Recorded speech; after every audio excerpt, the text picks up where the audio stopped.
Good evening. My name is Tank Nelson. You're listening to a program called Let's Talk. It's on every night at this time. I mean, every Saturday night at this time. Not every night, every Saturday night. A little Freud in there.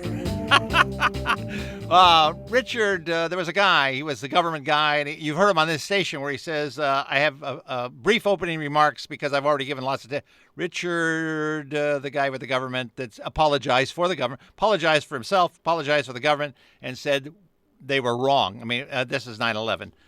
I'll remember his last name, Richard something. A wonderful, I mean, wrote a book later, and he's been on a lot of talk shows, kind of faded now, but Air America plays that bit because it's profound, and it should be listened to, and it should be cared about. And this guy should be cared about because he's one of the few people in the administration that admitted the failing. That said, now, opening remarks. I got a couple opening remarks. I'm sure you read the paper. I hope you read the paper. And it might even have been on television. But there was a nice article in the science section about how queen bees dumb down a hive. Queen bees, the boss, dumbs down the hive so that she can keep them in line. I'm reading it. It's not a very big article, one of those 6x6 things that comes in the science thing, and I'm reading it. And boy, the metaphor comes sliding in like a thundering guy coming into third place trying to block the throw. Thundered in, queen bee dumbing down the hive. And I realize our administration, the current administration, I can't say it's our administration either, the current administration is like the queen bee. They're attempting, and reasonably successful, I'm afraid, they're attempting to dumb down the hive so that the hive is easier to control. They're also taking money out of our pocket, which makes us less of a challenge for them. Another way to control us. There's a lot of ways they're using, but the queen bee dumbing down the hive seemed very appropriate, very metaphoric, very, very, very analogy, very. It seemed, oh my, when I looked at it. Now, the fact that I'm saying we, the imperial we, that we elected Democrats into the Congress and into the Senate and changed the balance a bit, that was marvelous. The hearings that are taking place, marvelous. I don't know where it's all going to go, but that's a wait and see thing. Another opening statement, kind of business. Gonzalez, our Attorney General, the flap, the thing about the hospital, the thing about the, I don't remember the fact that our president can stand still while this guy goes onto the Hill and talks to the next most important people in the line of political world and says, I don't remember, I didn't do this, I don't remember that, and still has a job is beyond belief. But the executive branch certainly set out to capture the judicial branch. And they actually had the legislative branch under their wing for a while, but set out to control the entire government. I think they're talking about the unitarian government. There was a plan deep buried in there somewhere. Everybody says this, everybody's head turns toward the evil Karl Rove. I mean, I don't know. Maybe in history, maybe 20 years from now, when they can open up the things and uncover and look and wonder, they'll say, this is how it happened. I'm probably too old now to be around when it happens, but I hope my children will know it, my grandchildren, and will realize there's a better way to run a government. That's my hope. We'll see where that goes. Another thing came up. This is this is in the opening statement segment. I was wondering the other day that after a president and a vice president are out of office, what happens to executive privilege? I mean, they've got about a year and a half to go. A lot of things in the judicial area take a long time. But when George and Dick step down, go out and go to their individual bunkers and start counting the money they have and the money they're going to have and how they're going to make more, which seems to be their purpose in life. Does executive privilege go with them? I mean, our president is using executive privilege now like a bullwhip. I mean, you say, well, this is what the Constitution says. The whip goes out there and cracks. You say, this is what the law says. The whip goes out there and cracks. And basically he says, I'm the president. I'll do whatever I want. And anything I want to control, I'll call it executive privilege. I mean, the Harriet Miers deal is just awful. Now, hopefully, the Senate, they talk about this. There's some procedure in the Senate where they can actually go slap handcuffs on Harriet and march her into the Congress and say, look at here, you're going to go to jail because you're not doing this. I hope that happens. I mean, I don't necessarily hope she goes to jail, but I certainly hope that they open it up and talk about it. It's an amazing thing that takes place out there in our country and our Constitution, our history, and the the hundreds of thousands of people that have died over the last 250 years, wherever you want to start the country, and whatever war you want to talk about, and whatever sacrifice you want to talk about. It wasn't always war where people died. A lot of people died in streets trying to defend democracy. A lot of people have died. Lots of people have been injured trying to defend our freedom. And of course, we have a group of people in power today that want to rescind that freedom. I mean, we should be in the streets. I have a microphone. Fortunately, I have a newspaper column because the column that went in last night, which will come out in a couple of weeks, had to do with this. And I get to sit down with my pen and say, this is what I think. This is what I think is wrong. This is what should change. I get to come on a radio station and say the same thing. I'm very fortunate in that respect. But I think everybody basically should be up in arms. That's what I'm talking about. Now, those are the opening remarks.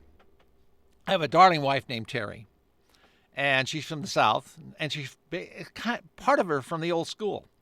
And she says things like, you shouldn't talk about politics, religion, or money.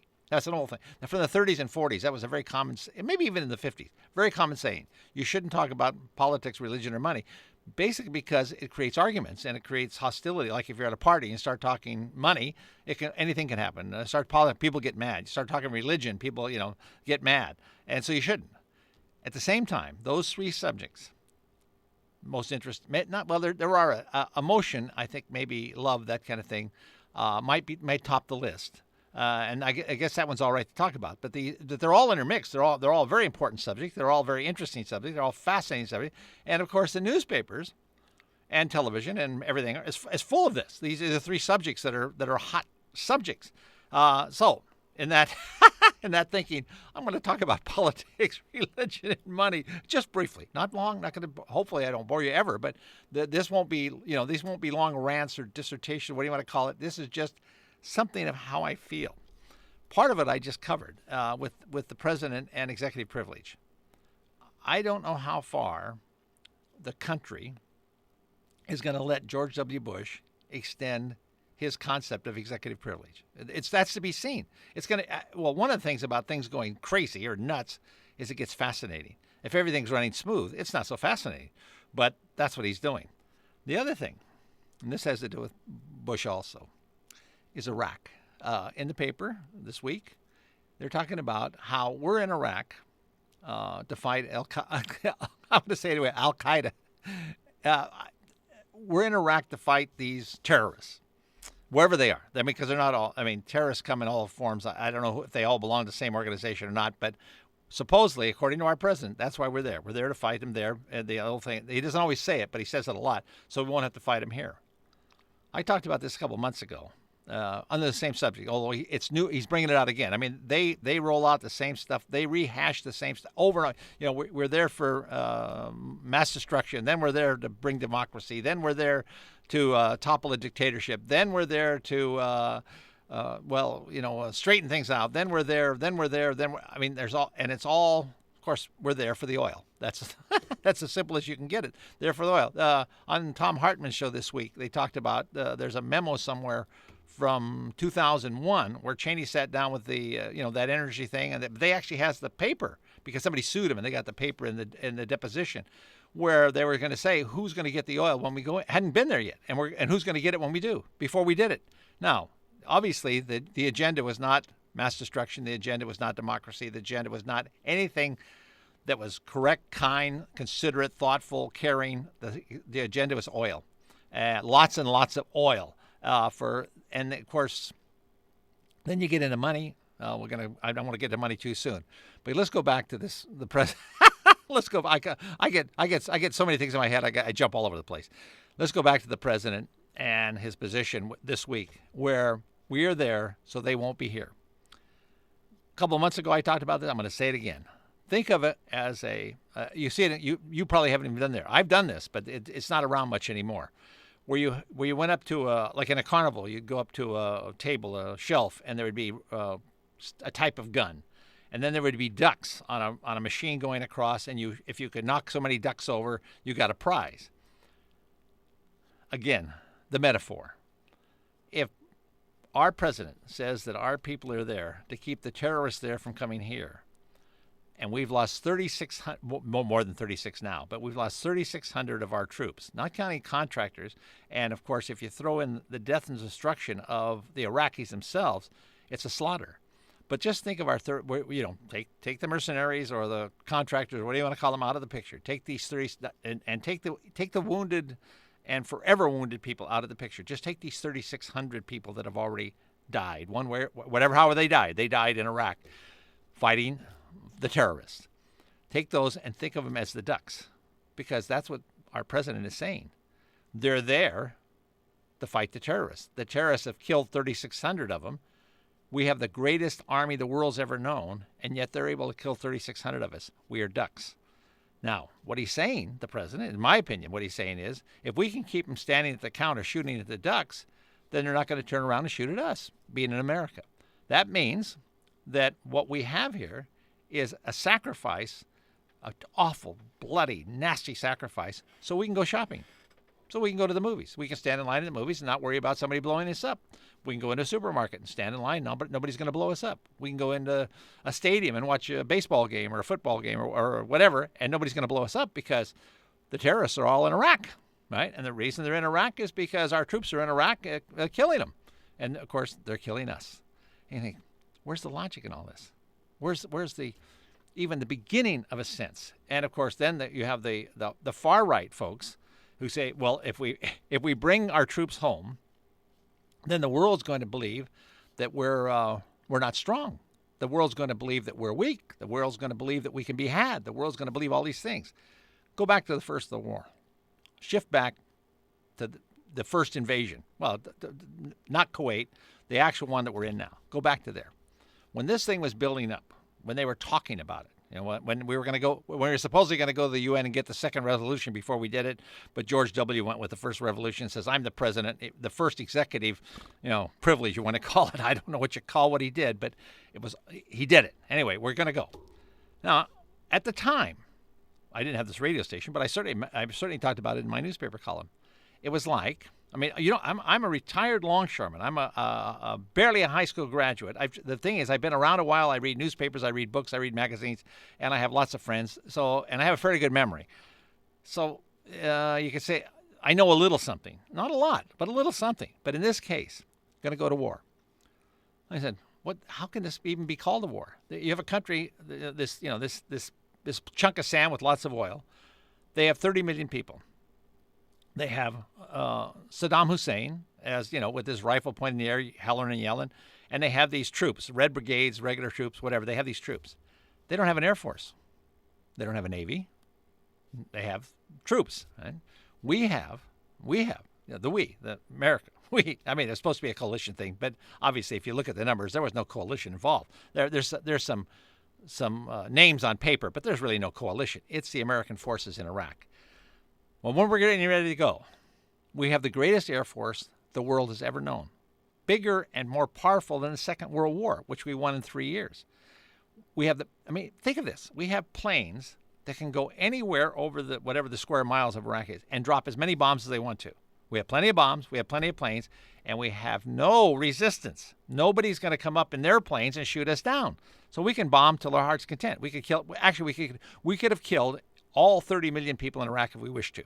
Now, fortunately, we didn't wish to do that, but we could have done that.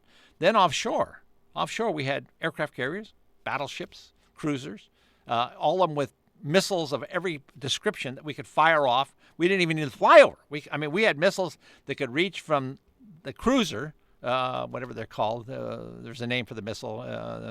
They were in the Patriot games, but the movie. But anyway, the missile. You could shoot a missile from a cruiser and hit the farthest point in Iraq and shoot them as long as you want to.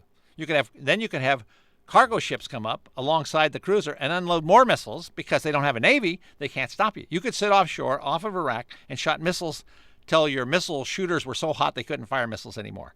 That's what we had. We had that big a force. That's why the only reason it took us 3 weeks is it was a long distance. After we put the people on the ground, it was a long distance. That's the only reason it took 3 weeks. It would have taken 3 minutes had everybody been close, because we would have destroyed them in 3 minutes. I mean, that's as simple as it was. Now we go in. From the time we got there, after the 3 weeks, it became an occupation. The war's over. Occupation. Now, if you go back in our world of occupation, not only us, but the rest of the world, I mean, think of England and India, that kind of thing.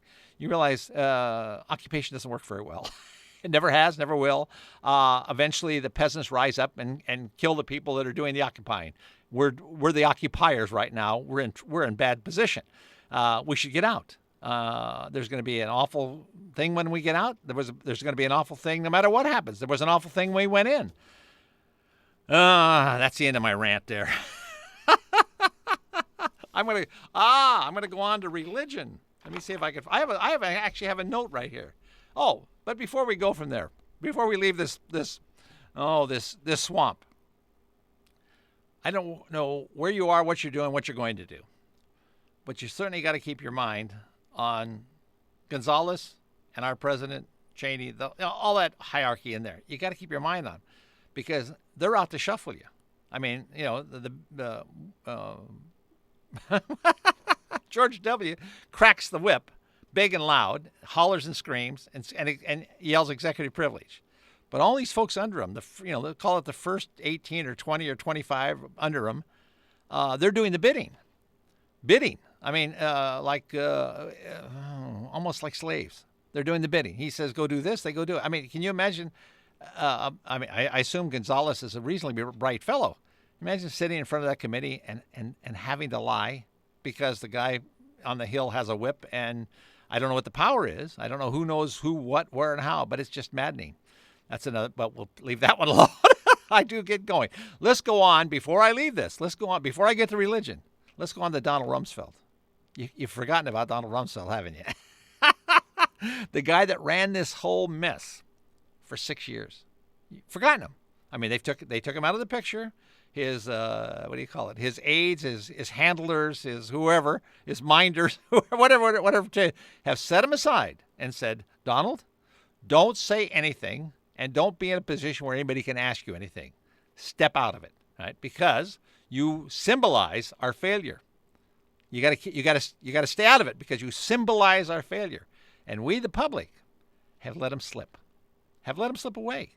I mean, all these things that are taking place, all this horrible stuff that took place, really can be laid, you lay it at Donald's feet, but his feet are there because of George W. Bush and Karl Rove and blah, blah, blah, and all that type of thing. I mean, you go on and on and on. It all comes back to this group of people that have their agenda that is not our agenda. I'm still amazed that we're not. I mean, I don't mean fire in the streets. I'm not preaching anarchy. But certainly we should be calling. We should be emailing. We should be writing. We should be doing all these things. And there's some of it going on. I do some of it. I hope you do some of it. And I know people that are doing it.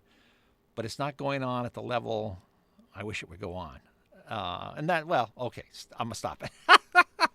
I would really like to talk about movies and fun. The things I can do because we're fighting the terrorists in Iraq. I'd like to go to the movies, talk about the movies, have a good time, go out to dinner and all that. And I actually have a note on that, but I think that's going to come up next week. Because I'm never going to I got to hit religion. I don't, wait a minute. I don't mean hit religion. That's the wrong firm. I have to discuss religion for a minute. There's a fellow named Al Martinez, a columnist, a terrific columnist in the LA Times.